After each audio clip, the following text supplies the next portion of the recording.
आज सारा ओडिशा जलुछि।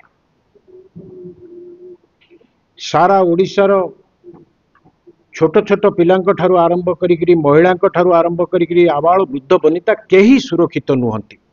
जो ओडिशा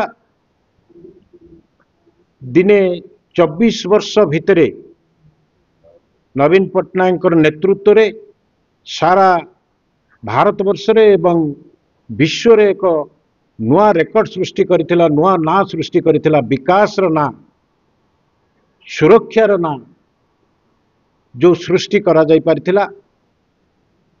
आईन श्रृंखला परिस्थिति जो भली भाव संपूर्ण नियंत्रण रही, आज संपूर्ण कथा भुशुड़ी जाइछि।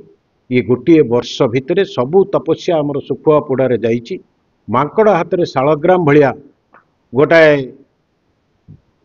सरकार आसिचंती, जो सरकार शासन व्यवस्था कौन जानती नहीं।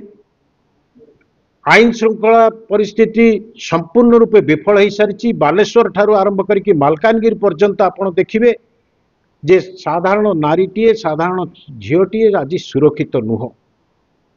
सबुठी आपण शुणिबे खबर कागजर पृष्ठा उल्टेबे जदि प्रत्येक दिन, ताहले देखिए कोठी ना कोठी गण दुष्कर्म होइछि बा महिला मानक प्रति अत्याचार होइछि।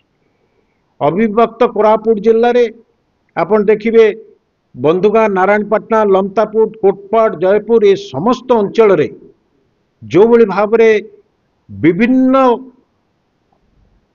ब्लॉक रे, विभिन्न शहर रे, मालकानगिरी रे ये समस्त अंचल रे आपण देखिए जे प्रत्येक दिन किछि ना किछि गण दुष्कर्म कथा खबर कागज रे बाहरुछि। कोठी ना कोठी गण दुष्कर्म कथा बाहरुछि एवं पीड़िता को न्याय मिलुना, दोषी को दंड मिलुना एवं साधारण जनता बर्तमान संपूर्ण असुरक्षित हो पड़ती।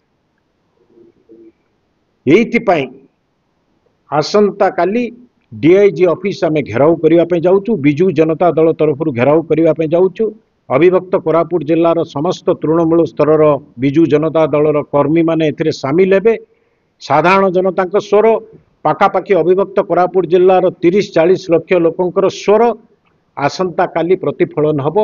जोठी विजु जनता दलर तृणमूल स्तर समस्त वार्ड मेंबर आरंभ करी सरपंच, समिति मेंबर, चेयरमैन, विधायक एवं पूर्वतन विधायक, पूर्वतन सांसद एमाने समस्ते जोगदेवे, महिला माने जोगदेवे एवं साधारण जनता स्वर प्रतिफलन आसंता काली डीआईजी ऑफिस घेराव सकाळ 10 घंटा समय डीआईजी ऑफिस कोरापुट ठारे घेराव करा जिवो एवं साधारण जनता स्वर प्रतिफलन हब।